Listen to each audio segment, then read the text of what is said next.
Why don't we start with what I think is the game of the week in college football? It is the Oregon Ducks. It is the Washington Huskies. Look at that number. Washington all the way up to -3 now.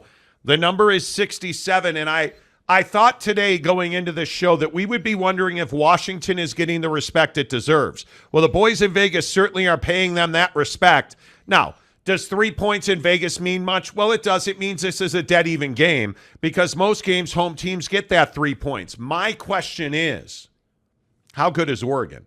How good is Bo Nix? Is Bo Nix and his Oregon Duck team the best college football team in the country? Because whatever they're doing in Eugene at the University of Oregon is working wonders. This is the best Oregon football team I think I can remember. And I've been covering college football for well over 20 years. They are fast. They are physical. Bo Nix is playing the best football of his career.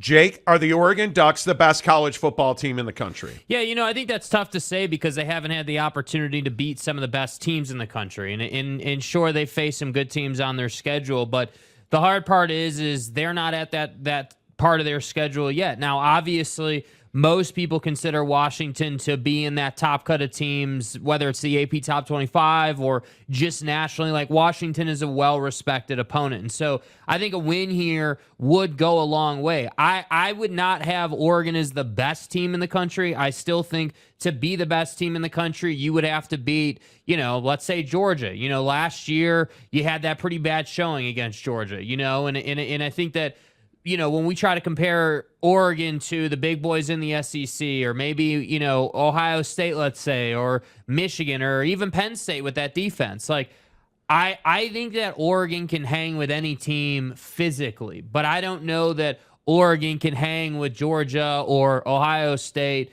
when they go up against them. And I think that's the hard part for the Pac-12. The Pac-12 for years has played a schedule that's grinded on each other, worn your team down, and by the time you even get that opportunity, you're not healthy for those games. You're not 100% as a football team. So that's why, for me, when we pose this question of is Oregon the best team in the country, I can't say that they are, but I do think that Oregon has a major argument to make that they could be one of the top 5 teams in the country. I have no issue with that. And I think we've talked all week and really the last couple of weeks about how this AP Top 25 thing continues to play out. If you said, hey, is Oregon capable of beating Michigan? Yeah, I think Oregon would give Michigan everything that they can handle. Ohio State, I think, is a little bit different of a story, but I just think Oregon can hang with, some of the best teams in the country. But I don't think that they can go out and beat, Georgia, Alabama, the best teams. Yeah, and I don't know that I'm ready to say that. I think I look at Oregon, and I think I look at stylistically at Dan Lanning football teams, especially this Oregon football team coached by Dan Lanning. Stylistically, they can match up with Michigan and Ohio State. I have no doubt about that. But this is their game of the year. And I think one of the other things that's on the line that not a lot of people right now are talking about is the fact that Oregon is the best chance the Pac-12 has at a college football playoff spot. And I don't take that lightly or say that lightly. But when I look at Washington, I think Oregon's just a bit better of a football team. I am not downgrading Washington. I am not trying to disrespect anything that Washington has done. I just value Oregon at a higher level than I value Washington. The team that I do not value in the Pac-12 right now is very clearly USC, and I don't believe that USC is a college football playoff contender. That defense is embarrassing, frankly, and we've talked about this with this league for a long time. It feasts on itself. It routinely knocks its own self out of a college football playoff spot. But that does not dismiss the fact that Lincoln Riley's USC Trojans have given up 82 points in the last 2 weeks, and that's not going to get better in South Bend against Notre Dame. Sam Hartman and that offense have done well moving the football, and USC has done very poorly at stopping people from moving the football. So when I say, hey, is Oregon the best opportunity for the Pac-12 to have a college football playoff team? That's what I base it on. Their defense is just better. I think Bo Nix, while he is not the best quarterback in this league, I think that honor resides with Caleb Williams. And maybe Michael Penix Jr. I think Bo Nix is playing incredibly good football right now. I think Oregon is as physical as any team in this country, and they are motivated. I think it is very real what we saw against Colorado. The fact that they felt like Colorado was getting all this love. I think Dan Lanning loves the fact that he's -3 this weekend. I think Dan Lanning loves the fact that they're dogs. I think Dan Lanning loves the fact that this game is in Seattle. I think Dan Lanning is going to use this week to prove a point, and that point is going to be that we're the best team in college football, and I don't give a damn where we play the game. And as much of a red ass as Dan Lanning is, and trust me when I say Dan Lanning's a red ass, he's not going to win anybody's popularity contest, especially not with the run-in he had with Deion Sanders. I love the attitude that Dan Lanning brings to the field. I love the fact that he just does not care what other people think. I think there is tremendous value in that. And that's why I do believe that Oregon is a top 5 team in this country. And I don't believe that the Ducks are getting the respect that they deserve. Yeah, and I think when we talk about the top 5, that's why I say I think they have a major stake to that. You know, it's this whole concept of like Oklahoma not getting the respect they deserve. And obviously Oklahoma's 5th right now, but like before that, Oklahoma wasn't being given any respect. And, you know, wherever you come down on that is what it is. But I just think that Oklahoma is a team that showed what they can do. And that's the opportunity I think Oregon has this week. You know, you're playing this Washington team that again is clearly with you as the 2 best teams in the conference. I completely agree that USC defense is a shame because USC really should be tops in the Pac-12, but they're not because of that defense. And so I look at Dan Lanning and I say, okay, teams tend to take on the personality of their head coach, whether we're talking about Sark, Venables, or Dan Lanning, or Prime, right? All these teams play the way that their coach kind of goes about it, and that's why I like Oregon in this game. That's why I like Oregon in the top 5. I can't say that I like Oregon against the best teams in the country, though, against those top 2, 3 teams. I think they're still proving there, but I want them to have that opportunity. And to get that opportunity in the college football playoff, you got to win this game, and you got to go out and win the conference. And I believe they're capable of that. But to your point, it's going to take Bo Nix protecting the football and playing good football, not running too much, not passing too much. Find the happy medium. He is effective. He can really break a game open with his legs. But against Washington, you're probably going to have to stand in the pocket and deliver the football to beat them. Yeah. And that's what I think. That's why I'm excited about this game, because as we get deeper into the schedule, we get deeper into the season, you start to get some challenges in front of you, and we get to see, okay, is Bo Nix elevated to this next level where he can beat the top-end talent? Because I think he has that within him, but he's still got to prove that. Because, again, I don't care what you want to say about how good Georgia is. Losing like that, if you're Oregon, is just unacceptable. I'm all good with, hey, you know, Georgia puts up 30 and we put up 24, and they were just a better team that day. But getting stomped on is not good enough. Getting stomped on. I mean, they did. They got embarrassed. It wasn't even close. It was a clear-cut quality difference. But I also think, and again, I know that I'm a bit of a Texas Tech homer, and I look at Texas Tech as a quality win for Oregon. Mm-hmm. I have no doubt about that. If you are the best team in the conference, and I believe that Oregon is, you will go to Seattle and you will win. And I don't care if it's by a point or by 100 points. A win is a win. Go to Washington and win. And if Oregon does that, I don't see how they're not a top 5 team. And I know that we have vastly overlooked Washington here. And again, I do not mean to do that, because I think that Washington, and I think that Michael Penix is a phenomenal quarterback and a phenomenal talent.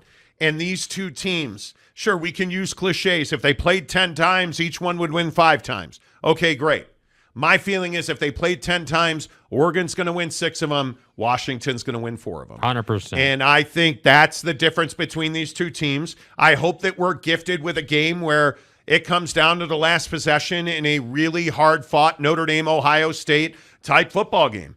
I want to see that. I want that. I think the Pac-12 needs that if they are going to have a college football playoff spot, which I don't believe they will, and I think Oregon represents their best chance. But they're going to need a game where it's quality, good football, and Oregon comes out on top. Yeah. Because I look at the schedule remaining in front of Oregon. Washington State, at Autzen, at Utah, home for Cal and USC, at Arizona State, and then home for Oregon State in the rivalry game. Well, and I think when you look at that schedule, the thing here is going to be, okay, let's say they beat Washington.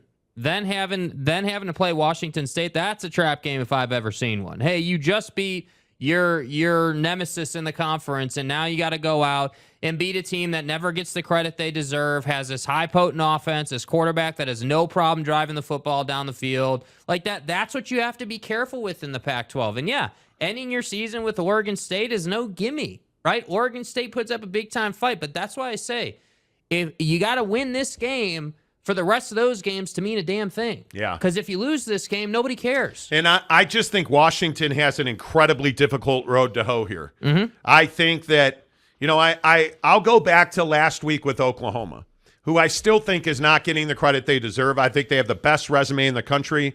I think Oklahoma is one of the best teams in the country.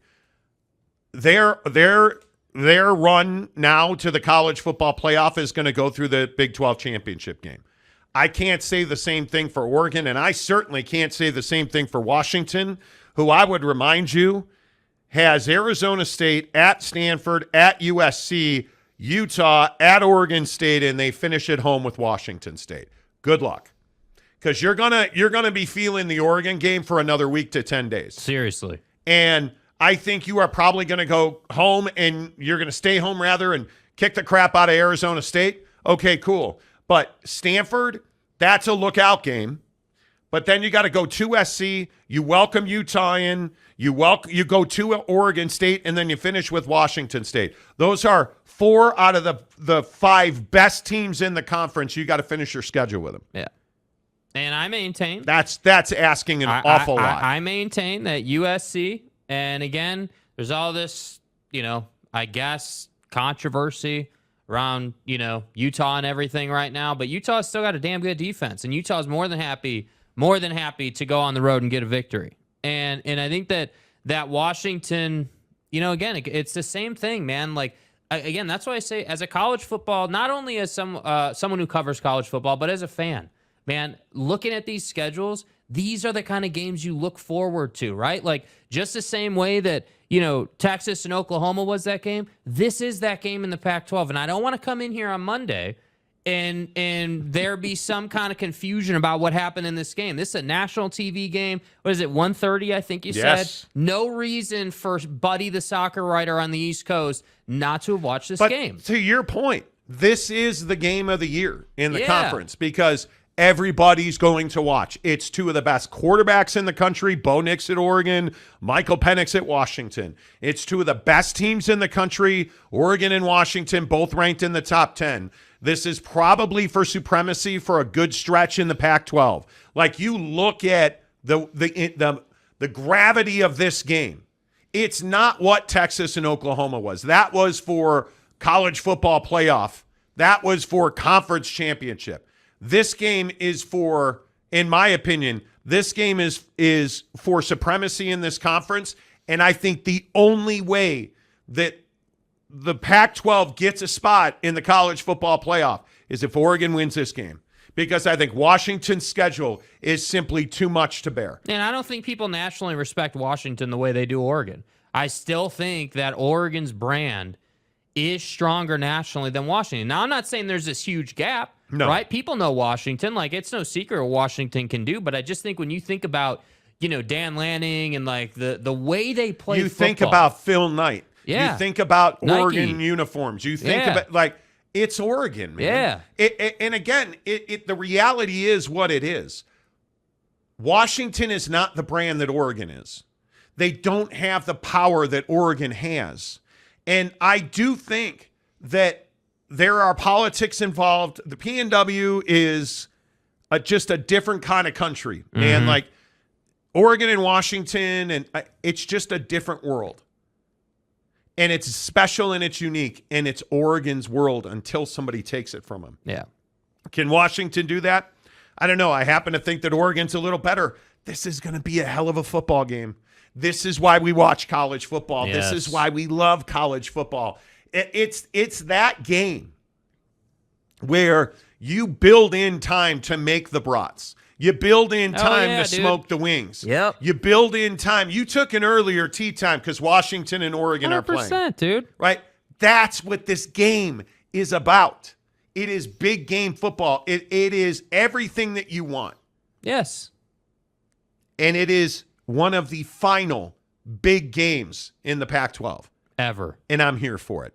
Who do you guys think are going to win? How important is this? Do you think if Oregon wins the game, they can get to the college football playoff? Man, I don't know. I think it is a tough hill to climb. They better have their bucked up, and they better hit a buckshot before the game starts. Every day at this time, we tell you it's time to hit a bucked up buckshot. And again, I just want you to think when you hear bucked up, the best ingredients that go into the best products that do exactly what they say they're going to do. That's what Buckshot is. And one of the best parts about Bucked Up is they give you their product for free so you can see that it works. Right now in the description below, there is a brand new link for a free shaker cup and 3 free samples of your choice. Right now in the description below, they'll send them right to your front door, and their shaker cups are the best in the business. No, like blender ball falling out all over the place. It's on a post. It's attached.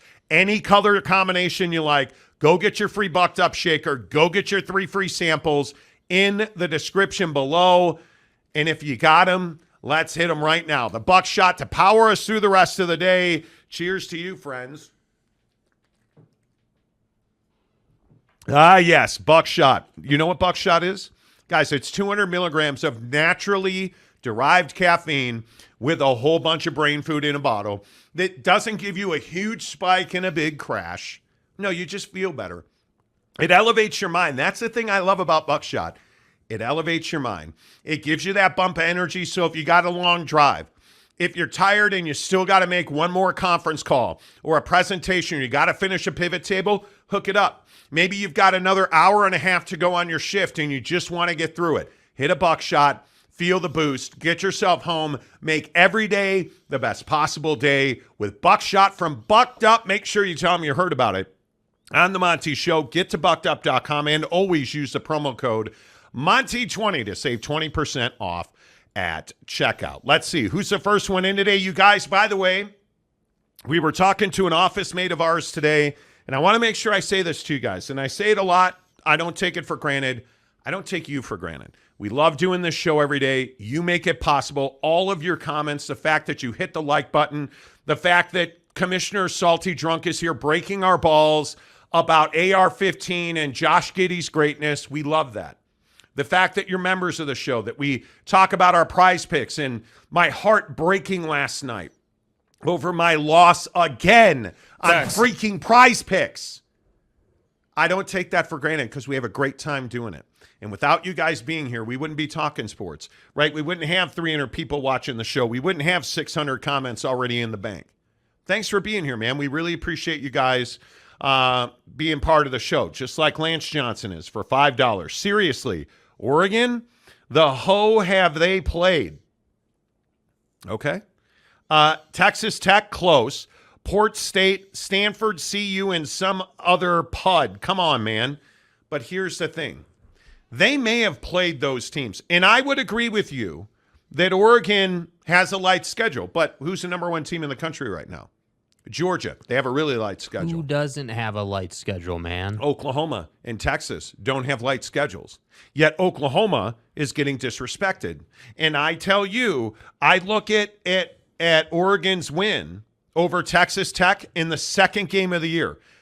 They played Portland State.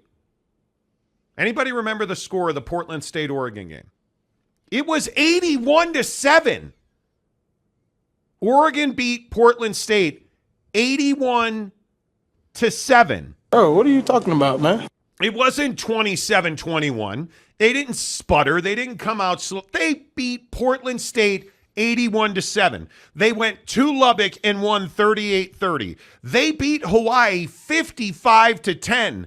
They beat one of the hottest teams in the country in Colorado 42-6. They beat Stanford 42-6. So don't even think about messing with me. USC's given up 82 points in their last 2 games. Oregon's given up 12 total points in their last. Come on, man. It's different, bro. Oregon's legit. And I don't even disagree with your logic, man. I'm not even saying you're wrong about their No. schedule. I just think that college football, what I'm coming to accept about college football is that this is no longer a discussion about strength of schedule. That's right. This is a discussion about, are you undefeated or are you not undefeated? Oh, Alabama's a 2-loss team. Yeah, they're probably not going to get into the college football playoff at the end of the year when they pick up that second loss, which inevitably they'll pick up that second loss. And I look at Georgia, look at Michigan, Ohio State. It's no secret. Those three have auto bids. If anyone's paying attention, you know those three are automatically in. So what we're really talking about is what's Oregon going to have to do to overcome Penn State or Oklahoma or Texas? The rubber stamp. The rubber stamp. What's someone going to have to do to pick up that 4th spot and overcome the rubber stamp? And Lance, your opinion is perfectly valid, my guy. Like, I don't disagree with you at all. It's one of the things. Jake says this every day in our pre-show meeting. Like, the strength of schedule component's a joke. Nobody cares. Nobody looks at it, or Georgia and Michigan wouldn't be 1 and 2. Nope. And you're not wrong. Look, I can get on board with Ohio State. They have beaten Notre Dame. I can get on board with even Oregon. You go to Lubbock, and I don't care when or how, you beat Texas Tech in Lubbock. That is not an easy environment to go and play in. You can look at the teams that have West Virginia. West Virginia's got quality wins, dude. But, look at West Virginia, right? Completely overachieving. Nobody thought that West Virginia was going to even get to this stage in the season. This win total was going to have this type of success. Not to say that, they're world beater or anything, but they've overachieved what their expectation was. But none of that matters because they're never getting in the college football playoff. Just like a bunch of other teams have no chance of getting in the college football playoff. I don't even want to talk about the ACC. The ACC has no business being in the college football playoff this year. Don't talk to me about Florida State or Clemson. Those two have no business being on the same football field as Ohio State and Georgia. I don't even listen. You can look at, I think 10 of the 12 teams in the Pac-12 are not getting in and have no chance. And after this weekend, 11 of the 12 teams in the conference have no chance to get in. And I'm including USC in that. USC, go play defense, man. You're going to lose multiple games because you do not play defense. Totally agree. Oregon and Washington, I think right now, are the two teams that have a chance to get in, and whoever loses this weekend is probably out. Yep. Because the Pac-12 doesn't get the benefit of the doubt. The Pac-12 doesn't get the Texas benefit of the doubt. Now, again, I think Texas's resume is one of the best in the country, even after losing to Oklahoma. You go to Tuscaloosa and win. Dude, there are no questions. They went to Tuscaloosa and won. And they have to win the Big 12 championship game. And I think, but like that same measure, I think is what's difficult with Ohio State's win over Notre Dame now. Right? At the time, that was a great win for Ohio State. But now with Notre Dame's loss to Louisville, that's not such a great win anymore. Right? I agree. It hurts Ohio State's resume. But what's the problem with that? It doesn't matter because Ohio State's a college football playoff team, whether you want them to be or not. You'd have to have 3 losses in Ryan Day's program not to be in the college football playoff. Yep. Aaron Wilson says first as always. Well, kind of close. I mean, not really. Lopes fan Gabe says like button casuals, to which Jeff Woodworth says, don't worry, Lopes, already smashed it. You guys, if you can hit the like button, that really helps us grow. We're so close to 40,000 subscribers on the channel. We really appreciate you guys. As I said, we don't take you for granted at all. We're at 39,417. We are now less than 600 subscribers away from 40,000. Thank you for that. LV Seminole, go whoever plays Oregon. So LV Seminole's a huge Washington fan this week. Hey. Let's see, Dakota Tubbs. I think we're beating Kentucky and South Carolina because they simply can't outscore us. Georgia, 95% chance we lose that game. Tennessee is not a world beater, so we definitely can win that one. I assume you're talking about the great Missouri Tigers. I agree. Missouri's going to be in every game because you have a quarterback and you have, I think, some of the most underrated skill position players, including, I think, and I don't want to talk out of turn. See, look at me slowing my roll a little bit. Slow your roll, so sir. good old Uncle Monty doesn't say anything stupid. I want to say that good old Missouri, the Tigers, I believe you still have Luther Burden, I think is the number 1 receiver in the country. I could be wrong. I know he's got 800 yards and 5 touchdowns, but I believe he's the number 1 receiver in the country yards-wise. So, Aaron Wilson, Gumby was watching the show yesterday and had one of the last comments. Yeah, I saw that. I love it. You know, it is. It's always fun when you see Gumby. Gumby, you're amazing. Way to go. Mike Smith, how are you? Best thing about Florida State is when the guy comes out on the horse and throws the flaming spear in the ground. Love that. Facts, dude. But I'm not disputing Florida State's pregame package. It's outstanding. I mean, that's like saying, damn, Virginia Tech should be in the college football playoff because they play Enter Sandman and the whole place is rocking. Yeah, but what about Traveler for USC coming out? Yeah. The horse and the yeah. I love the pageant. Dude, this is what we all love about college football. Yes. This is what we love, right? And I'm here for it. I cannot wait for this game this weekend. Christopher Shannon, best loss of the season so far. Hey, man, OU in Texas. Hey, man. Tell me we don't want it again. Tell me we do. We do. Who here says no to an OU OU Texas Big 12 championship It's not game? that we want it again. We deserve it We again, need dude. it. You want me on that TV. You need me on that TV, sir. I demand to have that game run back. Yeah, no doubt about and it. I want it at Jerry World, please. No doubt about it. By the way, breaking news. Aaron Nola's got 4 strikeouts. He is in Yes, he is in our prize picks today. Mm-hmm.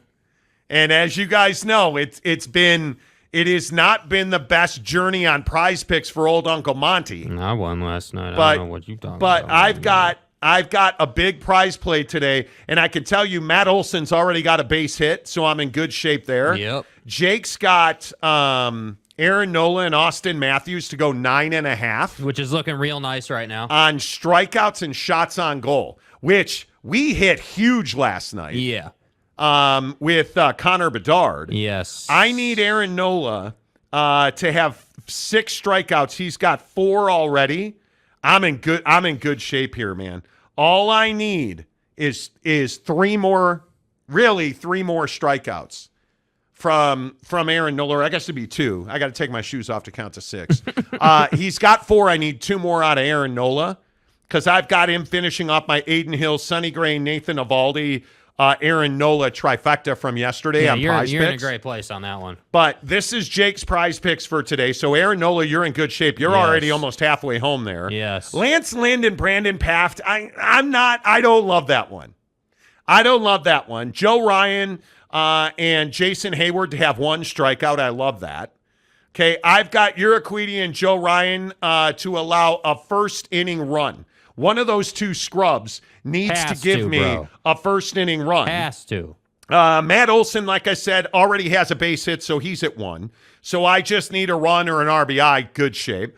Alex Bregman to have a hit, a run, and an RBI, same as Olson. I just need him to be at 2. And then I need Lance Lynn. And this is the one. That's the one, dude. Where you're wishing somebody harm. I chose violence today on Prize Picks.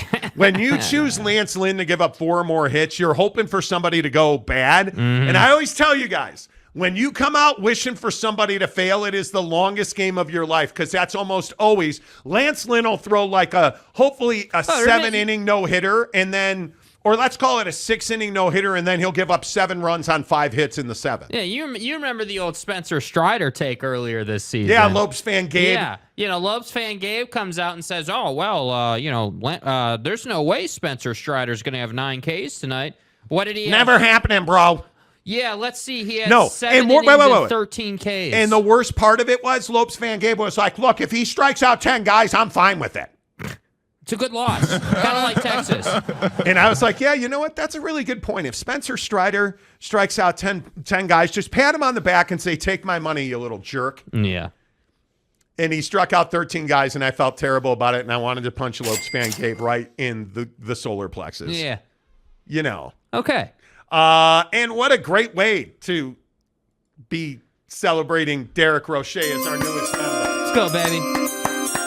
Let's go. Derek, you need to get to Ute Nation because I swear every Ute fan in the world stops by our office and is like, hey, man, what's going on with Cam Ryan? And stop saying that we're in Phoenix. We're not in Phoenix, bro. we're chilling in Salt Lake. So a guy walked in today into the office, and he's like, "Hey, Monty, Ute fans don't like you guys." I was like, "Oh, do tell." And he's like, "Yeah, I was talking to a friend of mine, and I was telling him, this podcast, the Mony Show. Oh, the Mony Show. Aren't they in Phoenix?" So you have no frame of reference here, Donnie. And he's like, "No, they're right next door to me." He goes, "Oh, I didn't know they were back. It doesn't matter. Ute fans hate them." Okay. Hey, man. Okay. What you won't dispute is that you listen to the show. That's right. Next comment. OG Gary, an 80% Cam is enough to get us to 10-2 with that defense. It sure the heck is. I don't even think he's that far along, dude. I got to be honest. I'm saying dude's like 60%, maybe. I just feel terrible for him the way the fans have talked. Yeah. And like furrowed this thing up. It's not been good. Jeff Woodworth, guy walked into a bar and said, "Hey, Ute fans, how are you? Monty's here." Everybody left. Let's see. Grad Slacker, Air Force will be exposed this weekend. Okay, that's an amazing take. And listen, I'm here for it. Why do you say Air Force will be exposed this week? Like, is that... Are they playing for the pro rata they deserve? Are you being a hot take guy? Because isn't Air Force 5-0 or something? 5-0. They have Wyoming this weekend. Oh, well. But I thought Wyo wasn't a quality win, according to Oregon hater. Air Force has beaten Robert Morris, Sam Houston, Utah State, San Jose State. Boy, is there anybody who hasn't beaten San Jose State? If you guys could clarify for me, that'd be great. San Diego State, but it's San Diego State, the pro rata. No. Now they have Wyoming, Navy, Colorado State, kidney laceration, or liver, I guess it was. Did you hear Travis Hunter's going to play this weekend, Friday? Yes. He's back. Army, Hawaii, UNLV, and Boise State. I don't know that there's any exposing Air Force. They haven't played anybody. Bro, if you're hating on Air Force, you got something going on, man. Grad, I love it, though. I'm here for it, dude.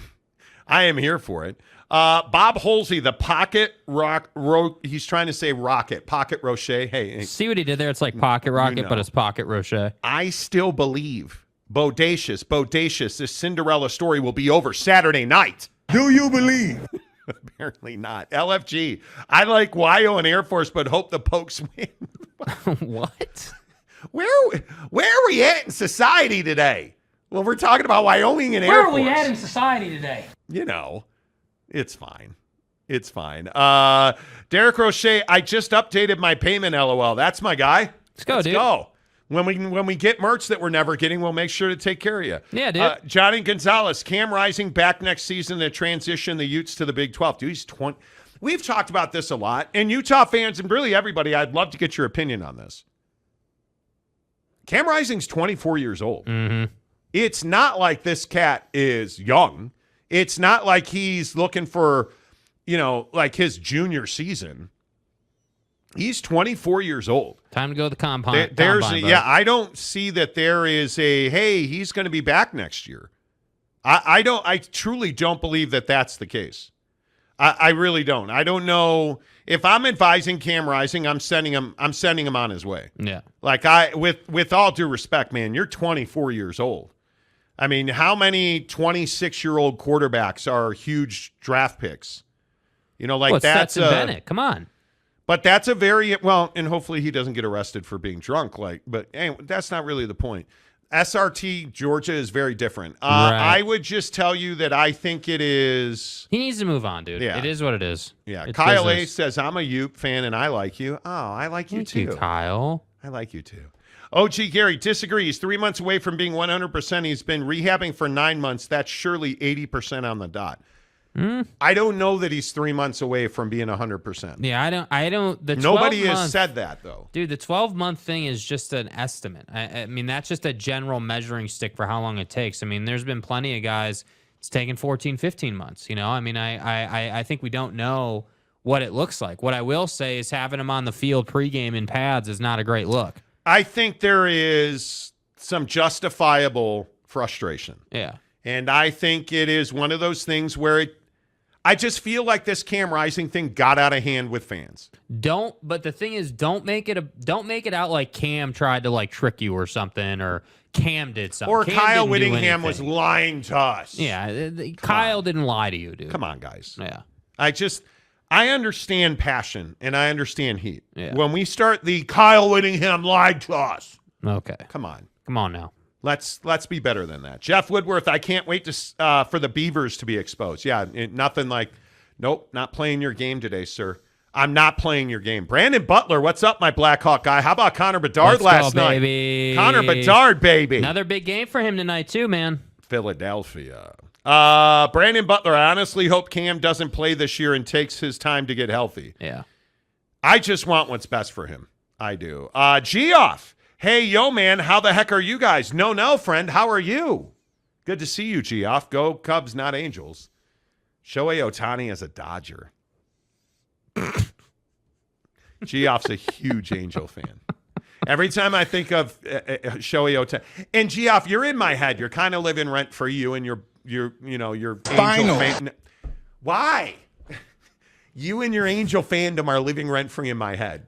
Geoff broke his back at work, and certain people won't stop playing my back. I broke my back. Anyway, my point is, every sorry. time I think of Shohei Ohtani, I think of you, Geoff. So there you are. OG Gary, spinal. See, you knew it was happening. You knew it was going to go down, dude. I'm not the only one. UW fan Jim, I'm an Oregon hater, but I know they are a damn good team. And Yeah, the question is how good, though. well, How and good? the other question is how good is Washington? Yeah. And the problem for Washington is the schedule is just so backloaded. It's such a difficult finish to the season. Because I don't think any of us doubt the quality of Washington's offense, or like Michael Penix is. I mean, he's arguably the best quarterback in the country, not the conference. Yeah. I don't think there is anybody that doubts Washington can win this game. The question is, will they? And I'm not ready to do that. I think Dan Lanning has his team just boloing dudes. Yeah.